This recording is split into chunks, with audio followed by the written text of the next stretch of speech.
Welcome, Axonicom Live participants. Thanks so much for joining us for another Stories from the Frontline session. My name is Erin Bresser, and I am a Customer Success Manager here at Axonify. I work with a number of fantastic customers, but one I wanted to share with you today is Ethicon, a Johnson & Johnson company. So you'll also notice on the bottom right-hand corner, there is a chat box. So please make sure if you have any questions or comments that you drop them in there, and we'll be answering questions as we go along. So today we're going to be talking with Stephen Klemchuk from Ethicon, and we're going to be talking about a learning love story and engaging sales reps using Axonify. So to dive right in, Stephen, welcome. Thank you so much for joining us, and please tell us a little bit about yourself. Well, thank you, Erin. My name is Stephen Klemchuk, Manager of Commercial Education, and I work for Ethicon. I've been with this company for 12 years in different functions, but now we're in charge of the training aspect. Perfect.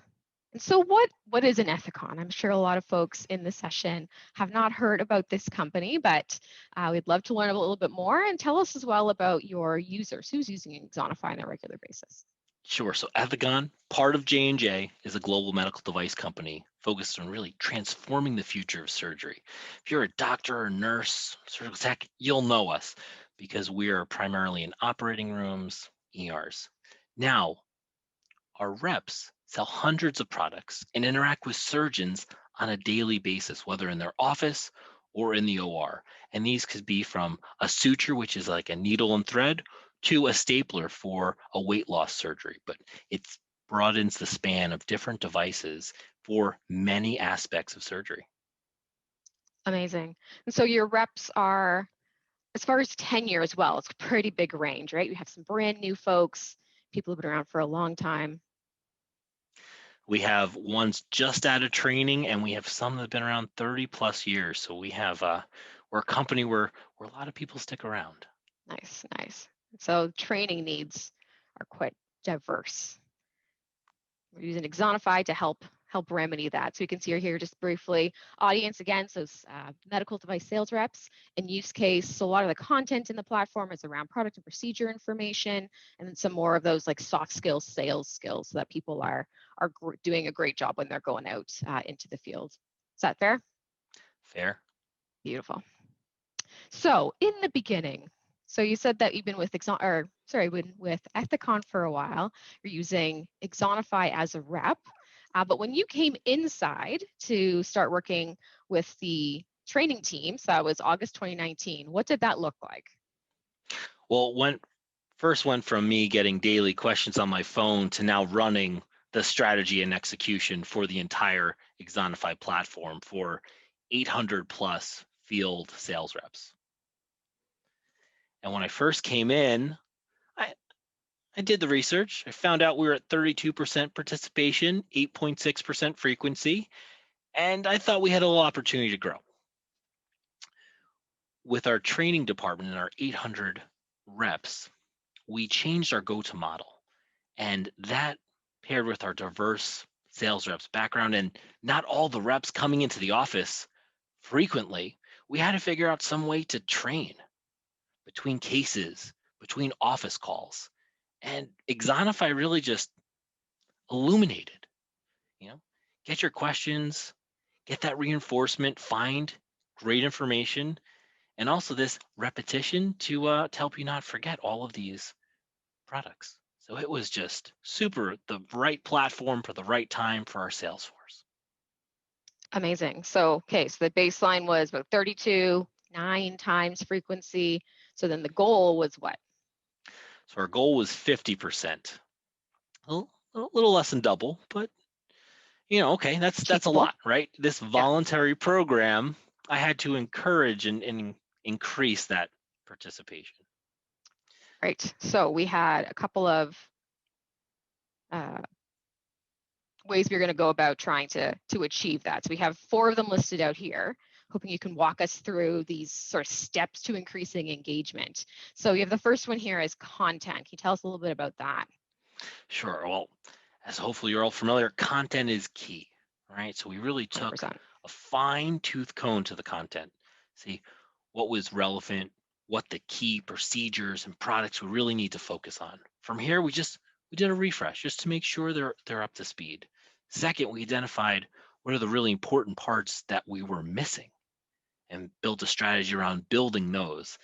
And then we introduced a new model, right? Something new that Ethicon hadn't used before, but we linked resources, whether it's an e-module, a sales aid, anatomy, podcast, anything and everything we could just to elevate that learner. And they started to use this and they really started to like it. Was the start of the love story when they got to use those resources. Amazing. So reworking the content was both like the question-based content as well as really diving into what could be available for them in Discover. Correct. And Discover has really enabled our strategy, right?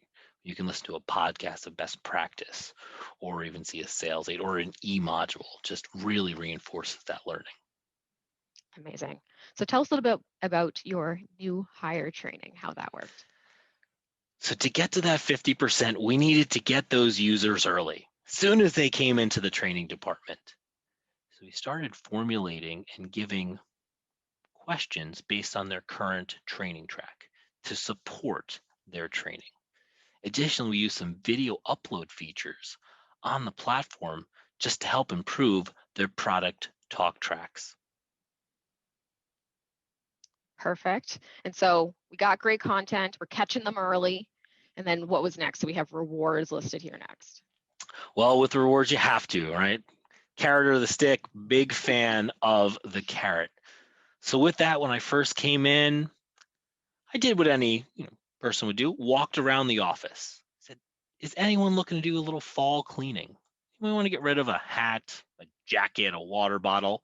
Surprisingly, I got tons of things, jackets, phone chargers, water bottles, and threw these branded merchandise up on the site. And people went crazy for them. They just loved a Johnson & Johnson water bottle or an Ethicon pen. Right?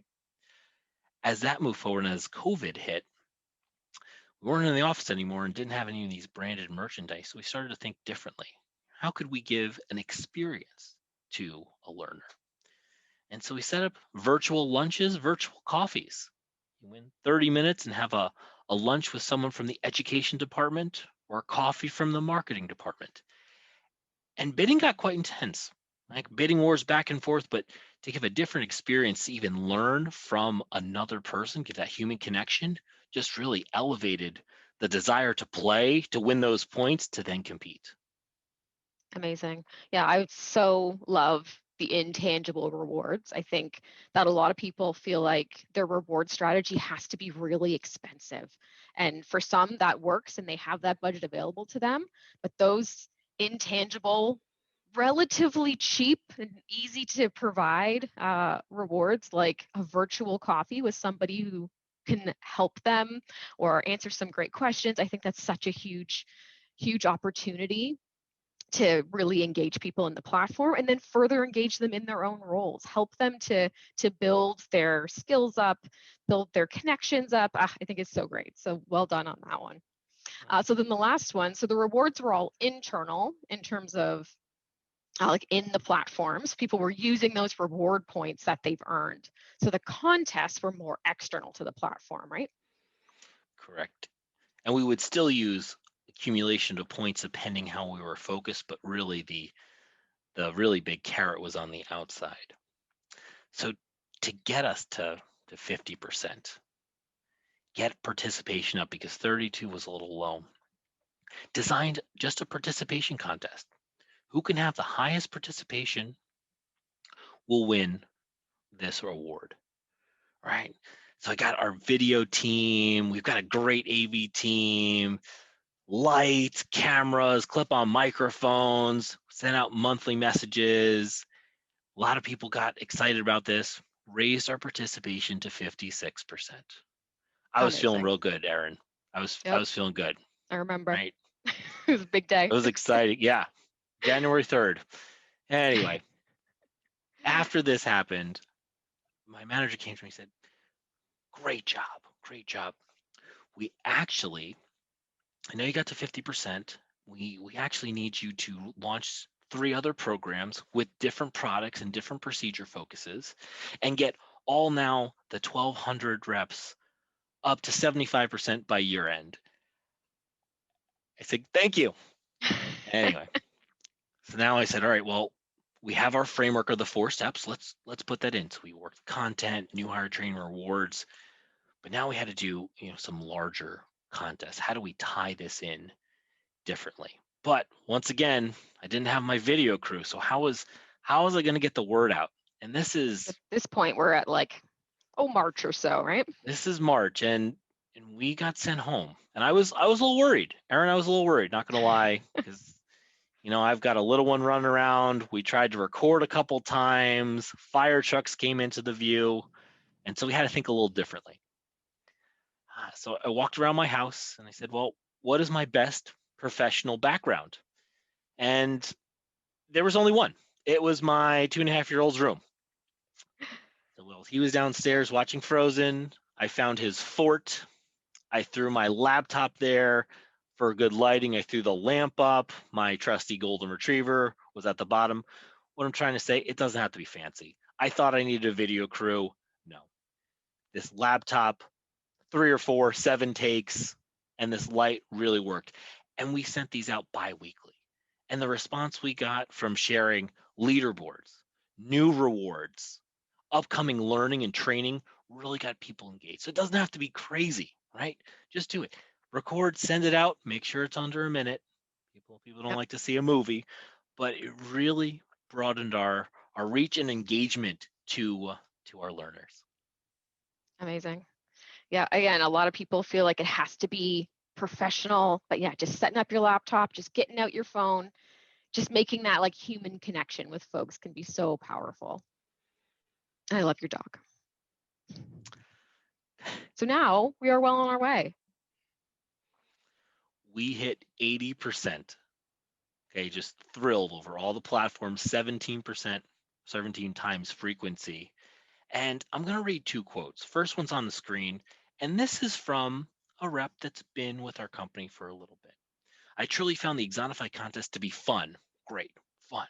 More importantly, I learned a ton. All right, so we've married the fun and learning. Second, because we have new reps that come through.